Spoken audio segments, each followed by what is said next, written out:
Olá, estamos começando mais uma edição do programa Contraponto, hoje falando do crescimento de dependentes de crack no Brasil. Ao meu lado, o psicólogo Ivo Jung e também a acadêmica de enfermagem Simone Barbosa Pereira. Primeiramente, começando então uma saudação especial aos dois, obrigado pela presença e queria pedir primeiramente para o doutor Ivo Jung como é que funciona, como é que começa essa dependência das drogas? Assim, explicando de maneira bastante simples, existem no nosso cérebro, na verdade, existe o que a gente chama de circuito de recompensa, certo? Ele é ativado toda vez que a gente realiza uma atividade prazerosa ou ingere alguma substância. E na natureza existem algumas moléculas que ativam artificialmente esse circuito de recompensa. Então, o que acontece? Como, por exemplo, as diversas substâncias psicoativas que a gente tem por aí. Só que a gente tem que considerar que essas substâncias estão em uso há muitos anos na humanidade, há muitos e muitos anos mesmo. Elas estão incluídas em diversas situações sociais, como, por exemplo, inclusive situações religiosas. Durante uma missa, o próprio padre, de maneira bastante simbólica, bebe vinho, que é uma substância psicoativa. Então, é muito complicado separar o que é o uso, o abuso da substância, do que é o uso recreativo ou social. Claro que existem algumas substâncias, como o crack, por exemplo, que são extremamente destrutivas, mas o principal diferencial do qual, quando a pessoa está fazendo o uso ruim da substância e quando está fazendo o uso recreativo é o dano que causa.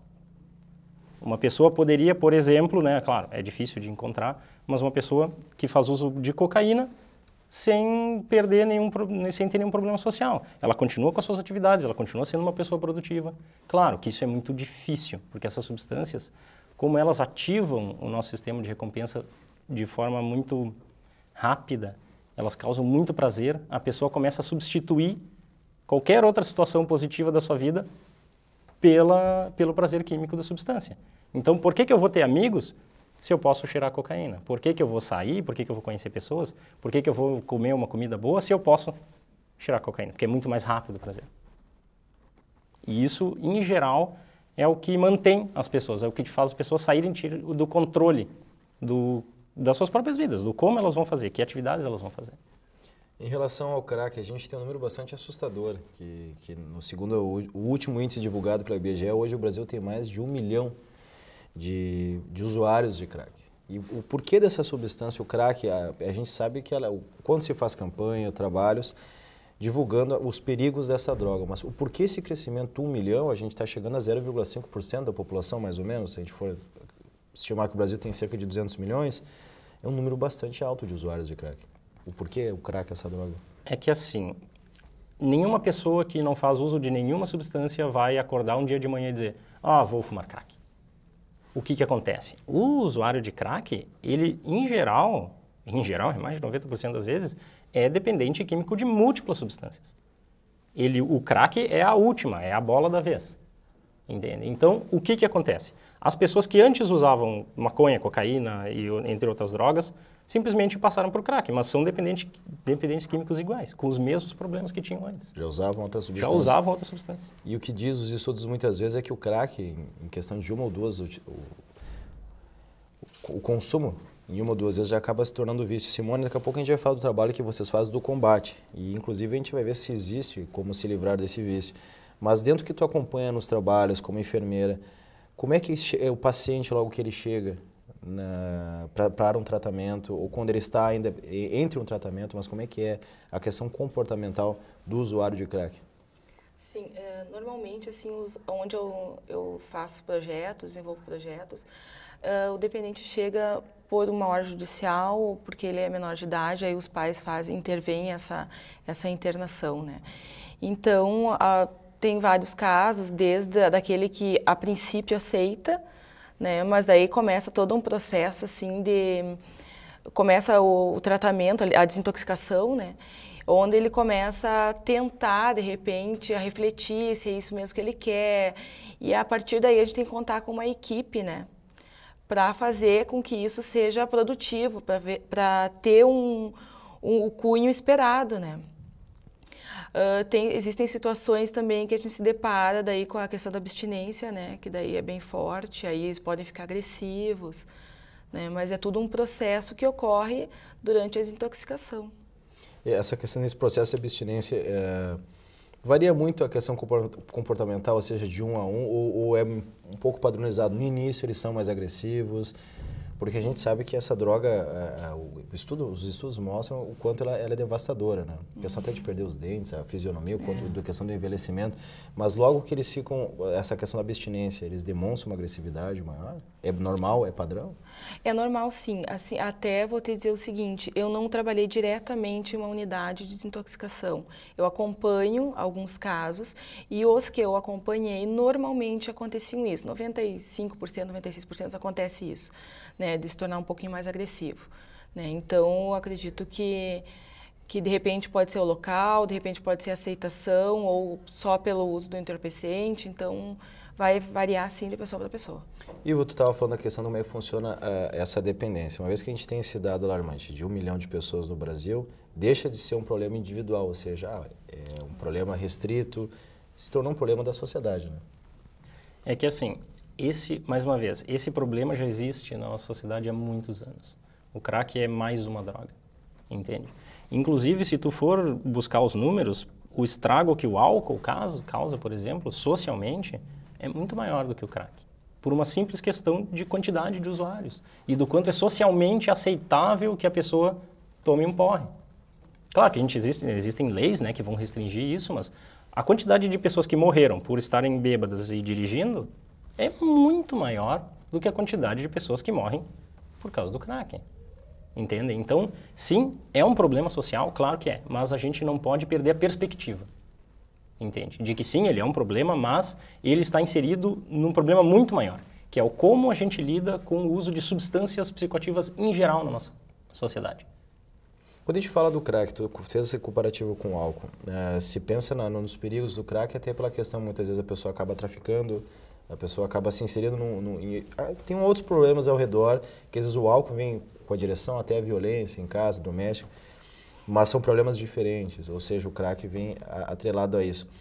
Em termos de dependência, qual das duas drogas é mais perigosa, o crack ou o álcool? O crack, ele é mais perigoso pelo meio em que tu acaba adquirindo ele. A maior parte dos usuários de crack não morrem de uso de crack, eles morrem de intoxicação por chumbo.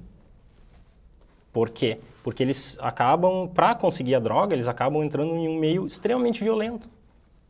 E o crack, ele passa aquela impressão de que é barato. Cada uso é barato. Cada uso custa em torno de R$5, cada pedra. Só que se tu prestar atenção, um usuário médio pode usar até 30 pedras por dia. Isso no final de um ano é muito dinheiro.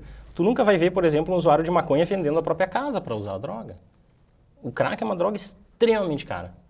Por isso, a maior parte dos traficantes empurram o crack, porque eles conseguem muito mais dinheiro, porque os usuários vendem tudo, vendem a própria mãe, vendem cachorro. Eu já tive casos de pacientes que tentaram, né, negociar irmãos, irmãs, seus animais de estimação, casa. Então, o estrago é muito maior. E na questão dos efeitos, pelo que vocês comparam, a questão do comportamento, nesse processo que vocês fazem, a Simone, ela realiza um trabalho, até que eu gostaria que tu falasse um pouquinho, pincelasse para a gente entrar mais a fundo no teu trabalho, mas vocês realizam um trabalho aqui no Unifra com dependentes de crack no hospital da Casa de Saúde, né? E que vocês trabalham desde a questão de trabalhar com o emocional deles, com o ânimo, nesse processo de tratamento. Mas a pessoa que está fazendo esse tratamento para se livrar do vício do crack, ela consegue voltar a ser um cidadão comum? Porque a gente sabe que existem alguns efeitos retroativos depois do consumo da droga. Como é que, nesse processo, o que vocês analisam? Eu vou falar um pouquinho do projeto Acordes, tá? Que eu participo. Esse projeto leva a música para o hospital e trabalha a música como uma alternativa de cuidado. Então, a gente tenta trabalhar assim, a questão dos comportamentos com eles, e às vezes a gente é bem recebido, outras vezes não tão bem, e vai depender muito deles, né, essa receptividade. Também participei das oficinas de espiritualidade, né, onde 2 vezes por semana nós íamos até a capela com os dependentes que podiam sair da unidade, para fazer algumas reflexões, onde eles podiam expor alguns sentimentos, algumas situações que de repente eles não queriam falar para os profissionais, né, dentro da equipe, que a gente pudesse trabalhar nesse sentido. A questão da reinserção, né, propriamente dita, com comportamentos e tal, eu acredito que é possível, sabe? Eu acredito que é possível. Eu desenvolvo um trabalho hoje também com uma dependente que eu acompanhei desde o processo de tratamento, né, em 2010, e até agora o processo de reinserção. Claro, é como eu estava conversando antes com o Ivo ali, a gente tem muito a trabalhar a questão comportamental, né? Porque ela é inerente ao dependente químico, né? Ele manipula para conseguir, de repente, a droga e, de repente, após o tratamento, ele acredita que é por aí que ele vai conseguir as coisas ainda. Então, aí vem o nosso papel da sociedade, né? De trabalhar em cima disso também. Então, hoje te digo que é possível, porque o caso que eu acompanho hoje, a menina está trabalhando, né? Teve seus problemas, teve seus desafios, mas, por enquanto, está em pé. Então, eu acredito que é possível, sim. E em relação aos efeitos, depois a gente vai falar também no decorrer do programa os efeitos no cérebro, mas gestantes, geralmente, os efeitos nas crianças acabam se tornando até mesmo irreversíveis. Mas como que funciona esse processo de... A dependência ela é rápida, mas largar o vício é muito mais complicado e é possível, só para a gente encerrar esse primeiro bloco e a gente entrar mais a fundo, é possível a pessoa realmente se livrar desse vício? É possível que ela controle o vício, mas a dependência química é uma doença crônica. Não existe cura, existe abstinência. A pessoa, uma vez desenvolvida a dependência de qualquer substância, é para a vida inteira. Ela vai ter que passar a vida inteira sentindo fissura e tendo que se controlar. À medida que o tempo passa, fica mais fácil, mas não quer dizer que ela não possa recair de novo. É uma luta diária. Isso em qualquer substância. Perfeito. A gente vai voltar a falar um pouquinho mais sobre essa questão do combate ao vício do crack, não ao combate em termos de segurança, mas a questão que envolve o tratamento e os efeitos psicológicos do vício. O contraponto volta em instantes.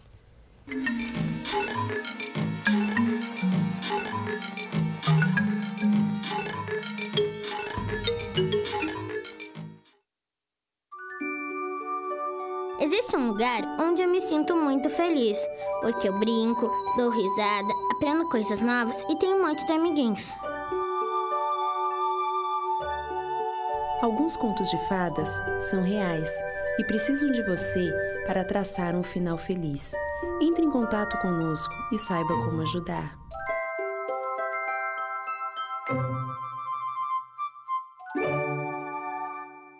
Oi, você já me conhece, eu sou a Clara.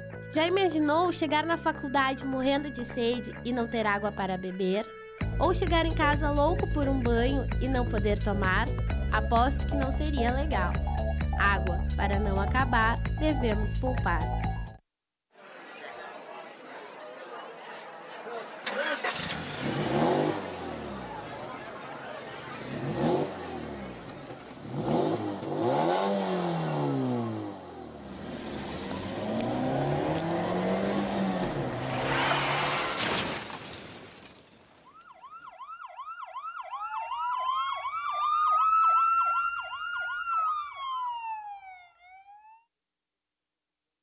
Sonho.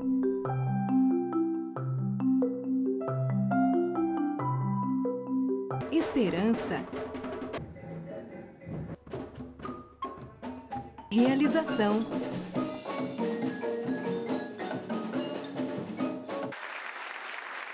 Cuíca, promovendo inclusão social através da música, transformando sonhos em realidade.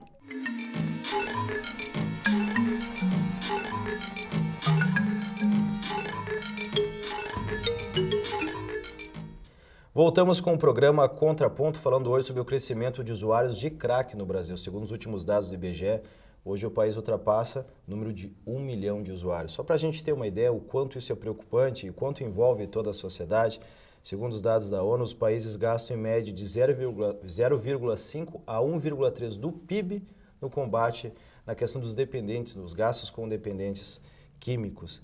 E a gente falava no fim do primeiro bloco, o psicólogo Ivo Jung falava sobre essa questão a dependência química, ainda mais quando se fala do crack, que é uma das drogas mais pesadas, mais fortes que existem, ela não tem cura, é um processo diário, uma luta diária de abstinência. Queria que o senhor falasse um pouquinho mais sobre isso. Sim. todo dependente de qualquer substância, principalmente do crack, a gente tem que lembrar que ele começou usando outras substâncias. Então, esse usuário, quando ele chega no crack, ele já tem muitos anos de um comportamento aprendido de buscar prazer usando substâncias. Então, é muito difícil a gente, em poucos meses ou em pouco tempo, tirar tudo isso, fazer ele desaprender esse comportamento. Por quê? Porque, mais uma vez, o uso da substância é extremamente prazeroso. Nenhuma pessoa fica viciada em martelada nos dedos. Se não fosse extremamente prazeroso, eles não usariam. Então é muito difícil dizer, tá, então ao invés de tu sentir esse extremo prazer, tu vai, né, trabalhar, vai constituir família, vai ter amigos, entende? É muito difícil. A pessoa precisa estar muito motivada para tratamento. E quando ela chega para tratamento por ordem judicial, por exemplo, as chances dela realmente ficar abstinente por bastante tempo é muito baixa. Por quê? Porque ela não quer parar. Porque é extremamente prazeroso. Então, o próprio tratamento é bastante difícil. Em geral, de 10 a 20%, na melhor das possibilidades, as pessoas ficam abstinentes. Os outros 80%, 80 a 90%, continuam usuários. Tu falava antes no final do bloco que às vezes, com o passar do tempo, se torna uma luta mais fácil pela questão que se diminui a intensidade da fissura pelo consumo da droga. Mas como é que funciona a questão de vocês que acompanham o tratamento? Ou seja, aquelas pessoas que estão lutando para se livrar de um vício como o crack. E daqui a pouco ela está há 1 ano, 2 anos, 3 anos sem consumir a droga e ela tem uma recaída e ela entra de cabeça novamente. Como é que é acompanhar esse tipo de situação onde você acha que realmente a pessoa está conseguindo e ela volta com uma força extraordinária? Assim, para a gente poder falar nisso, a gente tem que diferenciar o que é recaída e o que é lapso. Durante o tratamento, é comum que a pessoa tenha diversos lapsos, que é o quê? Por exemplo, eu estou há, digamos, 6 meses, né, sem consumir a substância. E aí teve uma noite, não consegui me controlar, usei. Isso não é uma recaída. Recaída é quando tu retoma o padrão de uso anterior. E isso é muito importante, porque o que é difícil das pessoas entenderem? Esse lapso tem que servir como um sinal de aviso. Tive um lapso, melhor eu me cuidar, né, para não recair. Ao invés de, agora que já usei, então agora já era, vou usar todas, que é o que geralmente acontece. Então, como eu disse, é muito importante fazer essa diferenciação, principalmente para a família que está acompanhando e para o próprio paciente. Que ele possa compreender que o fato dele ter tido esse lapso não quer dizer que o tratamento dele foi todo pelo ralo. Que não, ok, dei uma escorregada, mas não quer dizer que eu não possa retomar. Simone, nesse trabalho que vocês realizam com o Grupo Acordes, tu estava falando que uma menina tu acompanha especificamente com o trabalho que tu estás fazendo. Como é que é o relato deles, dessa luta, quando eles têm esse lapso ou uma vontade absurda, às vezes não chegam a consumar, voltar a usar, mas que eles sentem uma vontade e acabam fugindo até mesmo com o comportamento tradicional. Como é que é lidar com a situação e como é que funciona na prática esse acompanhamento? Sim, eu vou falar bem objetivamente da pessoa que eu estou acompanhando, né? No início foi difícil para mim também trabalhar isso, porque, de certa forma, a gente quer acreditar que aquele tratamento deu certo. No momento que tu cria vínculo também, né, com esse paciente. E como ela estava gestante, então tinha todo um processo assim, tem que dar certo, tem que dar certo. Mas a gente sabe que depende muito dela, né, que dependia muito dela. Então, começou-se um trabalho, posso dizer, um trabalho comigo primeiro, sabe? De saber assim, bom, não tem cura, o que eu posso fazer para ajudar, né? Então, a gente começou a desenvolver trabalhos na própria unidade com ela, né, de preparar ela realmente para o que viria na sociedade, porque hoje a gente sabe que ainda existem preconceitos, né, a respeito disso. E essas situações, de maneira nenhuma, poderiam abalar ela de tal forma que ela retornasse, né, ao uso do crack. Né, mostrar as perspectivas que existiam, né, na vida dela, mesmo porque ela tinha 25 anos de idade. Né? E foi em cima disso que a gente foi trabalhando. E eu vejo assim que é bastante difícil nós também, enquanto sociedade, acolher esse dependente. Porque me parece que por momentos eles vêm com rótulo, sabe? E a gente precisa desmistificar um pouquinho essa situação. Eles estão sendo reinseridos a uma sociedade. E se a gente não der oportunidade, o que a gente pode esperar? Né? Então a gente fala em combate, mas o que nós, sociedade, estamos fazendo para isso? né? Então, eu acredito que a gente tem que trabalhar, sim, nesse sentido. A questão comportamental, ela é bem forte, sim, sabe? Por momentos, assim, eu precisei dizer para ela, olha, tu estás recaindo no comportamento, sabe? Em momentos, assim, que ela ligava e disse, eu preciso de ti agora, algumas situações assim, mas por quê? Né? Eu tentava trabalhar um pouco em cima disso também. E como essa menina não tinha familiares aqui na cidade, eu acabei sendo um pouco de uma referência, né? Quem eu vou procurar numa hora que eu precisar. A partir daí eu precisei me inserir a grupos de autoajuda junto com ela para saber qual era a linguagem, como é que se tratava com isso, né? E hoje eu posso dizer assim, que muito depende de nós também. Se depende deles, depende de nós também.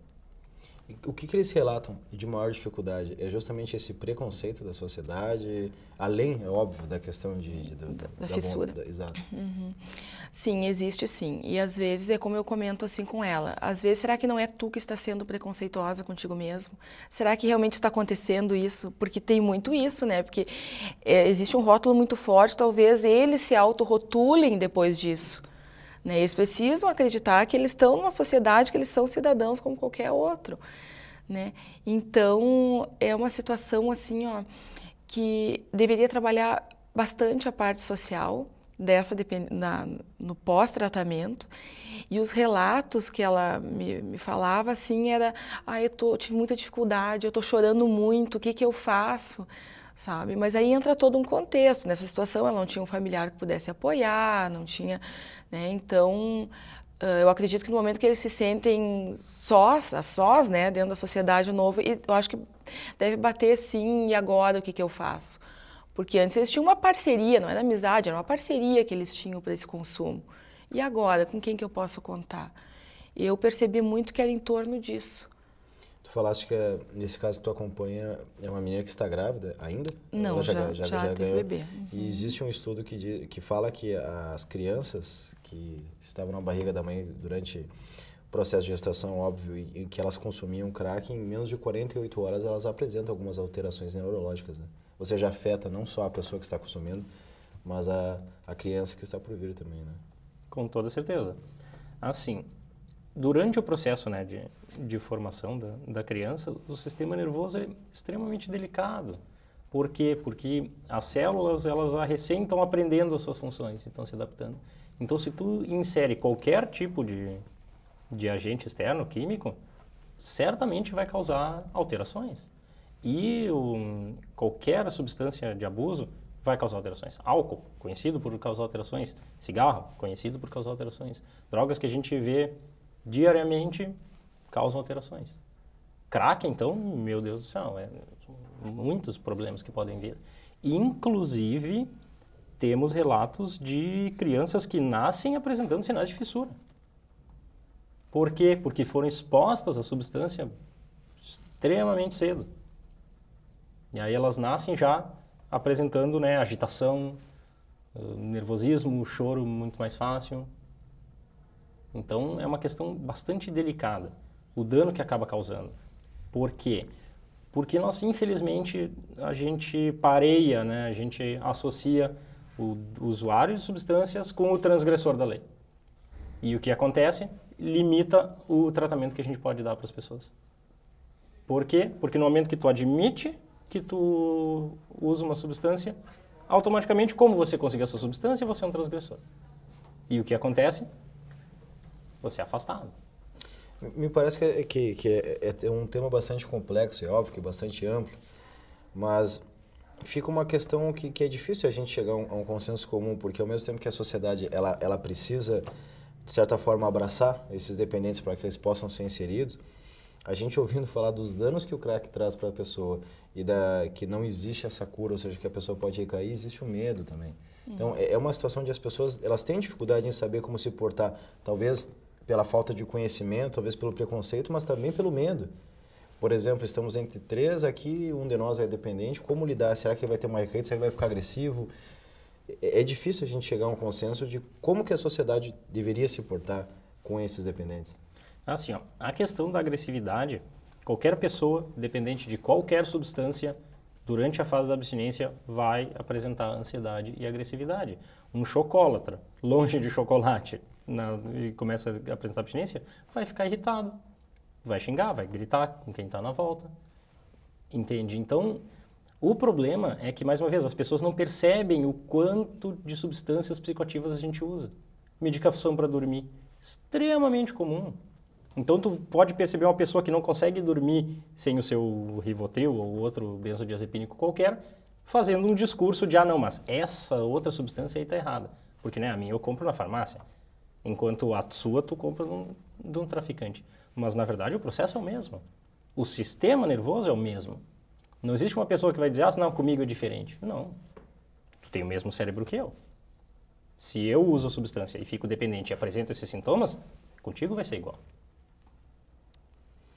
É um tema bastante complexo mesmo. E no próximo bloco do Contraponto a gente vai voltar a discutir a questão do tratamento mesmo. Como é que funciona, o que se espera desde a família, o papel da família, o papel dos profissionais e o papel da sociedade. E a Simone vai falar mais um pouquinho para a gente desse trabalho que é realizado aqui por profissionais da Unifra com os dependentes de crack da Casa de Saúde aqui de Santa Maria. O Contraponto volta em instantes.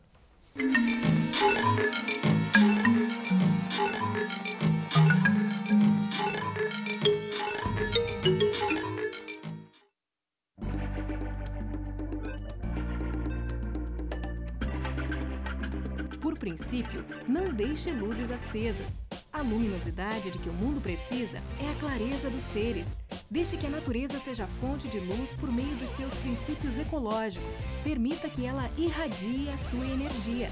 O brilho aparente e natural é grandioso, próprio e não pode perder a sua evidência para uma fonte artificial.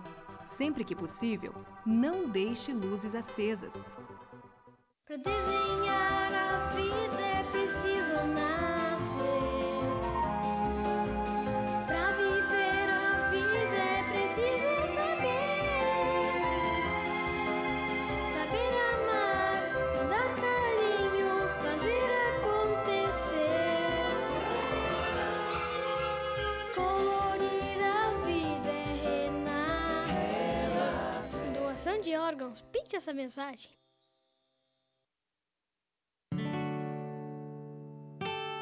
O vento mudou de direção no Lar Acalanto.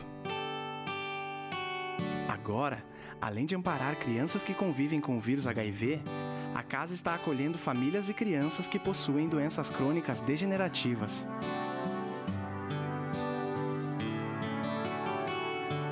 Venha trazer novos ares ao Lar Acalanto.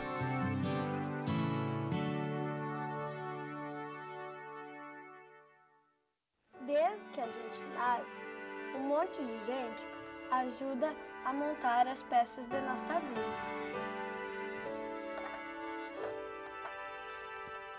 Sempre dizem pra gente crescer, evoluir, mas daí as drogas aparecem e as peças vão caindo. Quando a gente olha pro lado, não tem mais nada.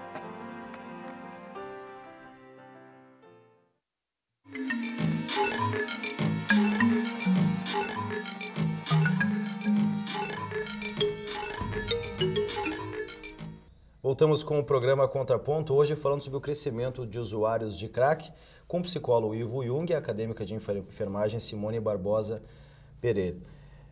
A gente falava sobre esse crescimento, 1 milhão de usuários no Brasil, sobre a questão dos gastos públicos, cerca de 0,5% a 1,3% do PIB nacional, e não envolvendo a política apenas municipal, estadual, mas como um todo. Hoje, a questão da saúde pública, ela está preparada mesmo com esses gastos para esse atendimento à população de dependentes, e no caso específico hoje de crack?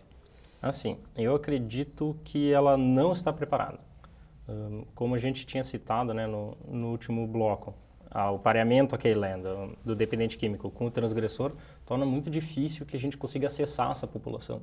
Porque se eu for buscar tratamento, né, certamente a polícia pode ser envolvida, certamente um monte de problemas sociais vão acontecer, entende? Então, isso dificulta muito, como eu disse, o tipo de tratamento que se pode dar para essas pessoas. No momento que tu entrou nessa rede, tem uma grande chance de que tu não consiga emprego por um bom tempo, entende? Então, fica muito complicado, entende?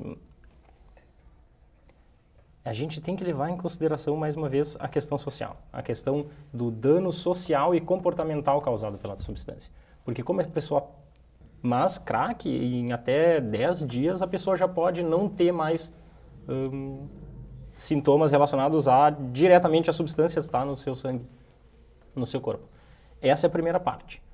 Aliado a essa primeira parte, como a fissura é bastante grande, porque a pessoa, né, ainda está com a substância agindo, vem a terapia medicamentosa, que serve para basicamente, né, acalmar a pessoa. Infelizmente não tem outra maneira melhor de dizer isso, mas a pessoa fica extremamente agressiva, extremamente difícil de lidar. Então, muitas vezes, a parte medicamentosa vem para ajudar a pessoa a controlar a fissura, controlar os acessos, né, de raiva, de agressão. Uma vez que ela saiu desse primeiro estágio, ela vem aí sim para a parte do tratamento, que vai incluir o quê? Psicoterapia, grupos de apoio, esse tipo de coisa. E essa vai se estender, né, por anos. Simone, como é que é essa luta diária? Tu acompanhar essa luta sabendo que um caminho é longo e pode ser derrotado. Sim, como eu comentei até no início, eu precisei buscar um pouco mais de leitura a respeito disso para que eu não me frustrasse com esse trabalho, sabe? Que de certa forma tu está investindo, tu quer que aquela pessoa progrida, mas vai depender muito dela, né? Então, eu vejo assim que essa situação específica, ela me extrapolou um pouquinho a questão aqui dos muros da faculdade, sabe? Que são situações que tu aprende na vivência. Né? E essa questão social, ela é bastante forte no sentido assim, até vou citar uma situação que eu conheci um menino que ele fez tratamento fora, não foi numa clínica, foi numa fazenda terapêutica, e ele me comentou que ele passou lá por 12 meses. E no momento que ele veio, né, deixar o seu currículo, enfim, tentar se reinserir novamente, perguntavam a ele o que ele fez neste um ano. E ele disse que para ele não precisaria mentir, ele falou, e ele disse que no momento que ele falava é como se as portas se fechassem.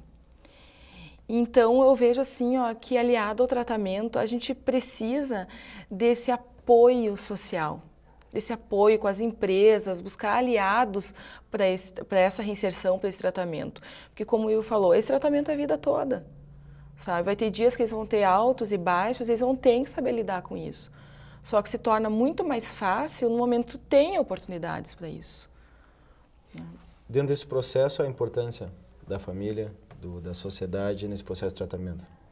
É a de mais importância. Por quê? Não só a importância e como também, para as pessoas saberem como. Com certeza. Assim, o uso da substância, ele se dá primariamente numa situação social. Meus amigos estão fumando, então, né, vou fumar também. Meus amigos estão bebendo, então vou beber também. Então, olha só o quão difícil é tu tirar, por exemplo, um adolescente desse tipo de comportamento. Tu vai ter que convencer ele de que ele vai ter que se livrar de todos os amigos dele, que ele vai ter que passar um tempão trancado na sua própria casa, que ele não vai mais poder usar as substâncias que ele usava, que são prazerosas, que ele provavelmente vai ter que largar o tipo de vida sexual que ele tinha, porque, né, relações entre dependentes normalmente é de risco. Então, convença um adolescente disso. É extremamente difícil. Ele precisa de uma rede de apoio muito forte, muito forte. Até porque adolescentes, eles também têm aquela questão do eu sou invulnerável, eu faço o que eu quiser e esse tipo de coisa. São muito mais impulsivos do que adultos. Então, é muito mais difícil de se tratar. E eles acabam, na verdade, se envolvendo em atividades perigosas por causa dessa impulsividade, atividades, né, como assaltos, como, né, o grande problema social do crack, muito mais do que pessoas mais velhas. Então, sem a família estar por trás, fica muito difícil mesmo. E como que a família pode, para não parecer aquela cobrança, por exemplo, de não saber como se portar? Às vezes, ao invés de ajudar, ela acaba até fazendo com que a pressão faça com que a pessoa entre ainda mais forte no vício. Porque assim, em geral, a fissura se dá em determinadas situações. Por exemplo, se todo dia de manhã a pessoa acorda e fuma um cigarro, o dia que ela tentar parar, todo dia de manhã, ela vai sentir vontade. E, em geral, os usuários, né, de substâncias, eles vão pareando, né? Só que a família acaba não percebendo que, muitas vezes, estímulos negativos vão levar a pessoa a usar. Por exemplo, briguei com a minha família em casa. Sai, bate a porta e vai usar. E aí, o que acontece? Estou em tratamento, estou abstinente. Mas briguei com a família? Lembra da associação, automaticamente Então a família tem que ser aparecer fissura. um elo de apoio. Exatamente. Então, e fazer um esforço maior, inclusive às vezes para não brigar com o usuário. Com toda certeza, o que é difícil. Simone, em 30 segundos, um convite para quem quiser participar, como que funciona então o trabalho do Acordes e se quem quiser ajudar vocês nesse trabalho de combate ao crack. Nós, então, temos um projeto hoje com 18 integrantes, tá? Temos, posso dizer, um grupo multidisciplinar, né? São vários cursos, e quem quiser trabalhar conosco pode me procurar, enfim, que a gente encaminha para a coordenação do projeto. E com certeza, assim, se tu tem essa veia para mudança, se tu quer mudar e gosta de trabalho social também, pode se juntar a nós. A Simone é fácil de achar, ela pertence aqui ao curso de enfermagem da Unifra, o Ivo se encontra como psicólogo Ivo Jung? Isso mesmo, eu tenho um consultório particular aqui na cidade. É fácil de achar? Quer deixar algum telefone, alguma coisa? Posso deixar o meu telefone Pode celular. É 9156-4546. Perfeito. Queria agradecer então ao psicólogo Ivo Jung, a acadêmica de enfermagem Simone Barbosa Pereira. O Contraponto volta na próxima semana. Até lá.